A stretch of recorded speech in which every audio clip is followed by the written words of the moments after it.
Ladies and gentlemen, welcome back. This is Brendan Lee with thebrendanlee.com in support of consciousness and skill worldwide, which is founded by Peter Elson. Check out my website. Links in the description. All right. In this video, I want to talk to you about use and value. Use and value. Now, it does seem, I've probably talked about this in a previous video, but I think sometimes it bears repeating. One of a son of a gun. Holy shenanigans. All right. One of the things that I think is challenging for people when they do consciousness work, okay? So now I'm talking consciousness work, like what we do here, basically looking into the nature of reality, looking into the nature of relative existence, looking into the nature of anything, trying to become conscious of what stuff is. Not what I think it is, not what I feel it is, not what somebody has told me that it is, but what is it really? See, going for whatever's true is that people will tackle the work from the position of use and value. And it's a real bitch because in this culture, in this day and age, it's like that's what people are looking for. Like when people ask me what I do, or when I tell them like, okay, what I'm up to when I'm working on becoming conscious, the first question in their mind is like, well, what good is it? What's the use? And it's tricky because it is completely useless, and at the same time, it's incredibly useful, but attacking the problem or trying to look into things and consider things from the position of, I want to figure out what's useful and valuable, will automatically orient me to a certain direction of looking and inquiry that it will funnel my energy and attention in a very specific direction. Okay, but in this video, I want to know what is value. So I am asking, what is value? You see, because just considering from the point of view of culture, we can see that certain different cultures find different things that are valuable. Like in American culture, being self-sufficient is held as valuable. Having it so that maybe the government doesn't tell you what to do is like valuable. No, we don't. We stand on our own. We're Americans. We're proud. We're the best, or whatever. You see, like whatever the value system. But then in other cultures, I think probably Mexican culture, family is a huge thing. Or in Christian culture, you could say like Christianity has its own culture. Family values are Christian values, you see. Whereas I hear tell maybe some other cultures like indigenous jungle peoples in Africa or something like that, or maybe some culture in Borneo where cannibalism is still a thing. There's a value system that's like, okay, it makes eating other people somehow okay.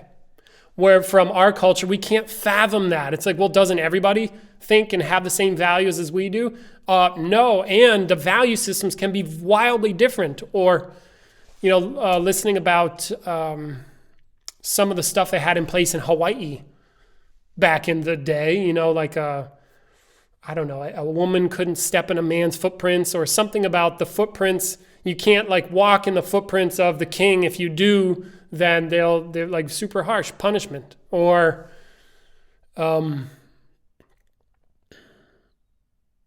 Chinese culture with babies you want to have a male baby to carry the bloodline. So female babies were out of the picture.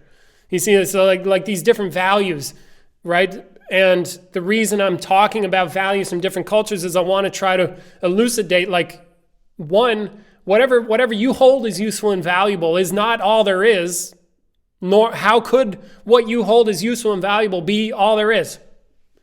If we have evidence from all these other cultures that have totally different, that can have totally different value systems. So then it begs the question again, like, what is value? How come I hold it as valuable, like the space that I'm in right now, and the fact that I have a camera set up is like, these are valuable things to me. Whereas somebody else may not, they don't give two shits about shooting a video, or being on YouTube. You see? So then again, like, what is value? What's the truth of value? You know, how come, like, I like certain clothing, other men may not like these clothing. I'm attracted to certain women, not to others. I'm attracted to certain people, not to other people. Certain types of things I hold very valuable, like integrity and honesty and accountability.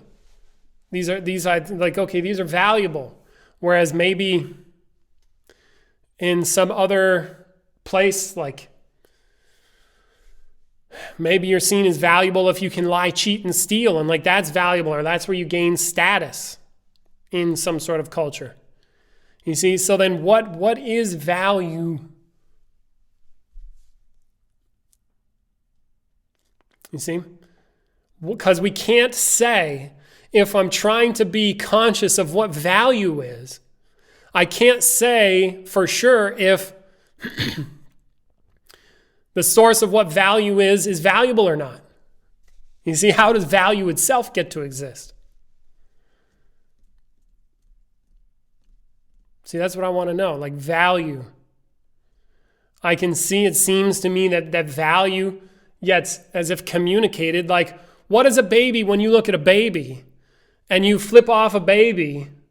Do they care? Is that valuable? But then somehow we might say that a baby holds certain primal stuff as valuable, I imagine. I imagine that there's stuff that comes with, as Peter would say, comes with the human package that, food is valuable. Somehow safety is valuable. And not much else, you flip off a baby, but they don't care. Well, okay.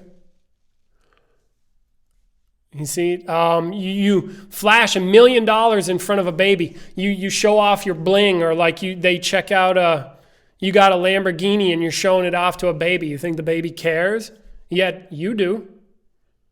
Yet that baby could care, but then something happens between babydom and adulthood where there's a certain value stuff, maybe certain stuff that comes with the package. I'll just put that as a baseline for all humans, right? We could imagine that there's stuff like that. So then anything else that happens after the baseline, how does that happen? And why is it different for different cultures? And like, where did that even come from? You see, I think history starts to elucidate some stuff like that. Because we hear tell back in the day, it's like you could go about doing things, you could kill somebody. Say like caveman days, what? Okay, blah, blah, bam, you kill somebody, and then what? Does anybody care? What do they hold valuable? I don't know. Then how come I value certain things now that I didn't when I was a baby? And then me specifically, it seems there are many influences. It influences what I perceive as valuable. But by and large, it seems like the value stuff is learned, right? I cannot see, most of it is communicated, like, for example, through my parents. And I can see perhaps differences in value. It's like because I grew up in a certain culture and had a certain parents that had a certain education level, and then their structure and how they viewed reality, I imagine they do their best to communicate that to me, right? Like when you're raising kids, what do you do? I've never raised kids, so I don't know. You tell them what's good and bad, don't you? No, you share things. You don't hit Tommy. You say please and thank you, at least here in this culture. You don't steal. You tell the truth. You see, these are things like I hold as valuable, but to other people, not so much. And then what values are getting communicated simply through the actions of the parent. But then again, that still doesn't really tell us what value is, except for it seems that value is not so much something that is, but more something that I apply to what I experience as reality. And or it influences my experience of reality. It seems like even more like that, but because isn't it true that the things that you hold valuable, it's like you already know what's valuable, don't you? You could look around your room. There's stuff you like and don't like. There's stuff that you value and don't value, isn't there? And certain things are valuable at certain times, aren't they? And then sometimes not. So then it seems like value is not something that is necessarily fixed, although I think we think of value as like, oh, it's just fixed that way and that's how reality is. But the truth of value is that it's not that way. The camera's valuable. But if the building is on fire and my life is at stake, then the camera becomes a lot less valuable in that instance, you see? So then what's the deal? Something's going on. Something's going on. And you can see that in considering value, the source of value itself is probably only valuable to people who value investigating what's true. Okay? Otherwise, who the fuck cares? You see? And the only reason I'd be doing that is because I value the work that I do. And I value looking into things, and I value curiosity, and I like hold myself as a curious individual and have, right? So this is my story. Like I have had experiences of becoming conscious of something or becoming aware of something, and that realization is like, ooh, I like that. Wow, that's really cool. Discovering something new is great. And I value that. And I also didn't value that as much before. So then my value system can change. So then again, what does that tell us about what value is? And there's also like a little side note that I'm noticing in this communication is that the becoming conscious aspect is hard to communicate. Personally, it's hard for me to communicate what the value is because who cares? To somebody who doesn't care about wanting to investigate what's really true. Because it doesn't really have value. Like the source of value itself is really valueless. It's just whatever value is. And then I might hold whatever value is as valuable or not. You see? So then it elucidates that the trickiness that I experience when trying to communicate about what consciousness work is or what it, like what do you even get out of it and who cares? But then back to the question, it's like, so then my question to you and to me is like just sort of a live contemplation. Is like, well, what is value? What is it? And how come it's different for different people? And how come it's different for different cultures? And then sometimes certain things are more valuable and then other times they're not. You see, like air, you don't really think about it, but if you start to lose your air, it becomes extremely valuable really fast. How come it changes? And I think hidden in this investigation is something that we can discover about value, because I can hear or imagine hearing other people like, yeah, well, that's just the way it is. If you lose air, you really want it because science or because you need to live. But that still doesn't tell me why the value has to change.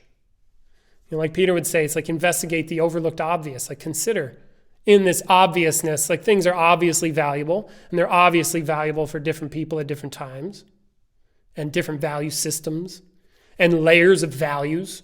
And you might even have conflicting values. What's that about? How does it get created? Where does it exist?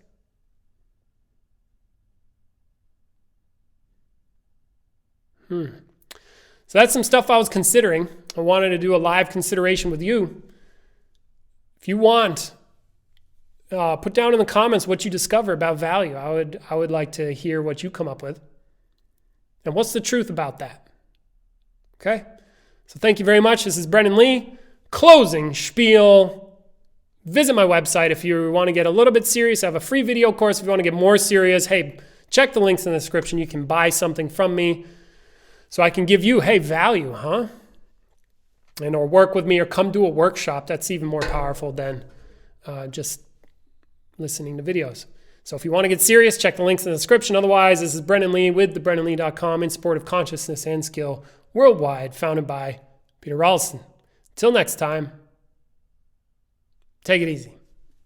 Bye.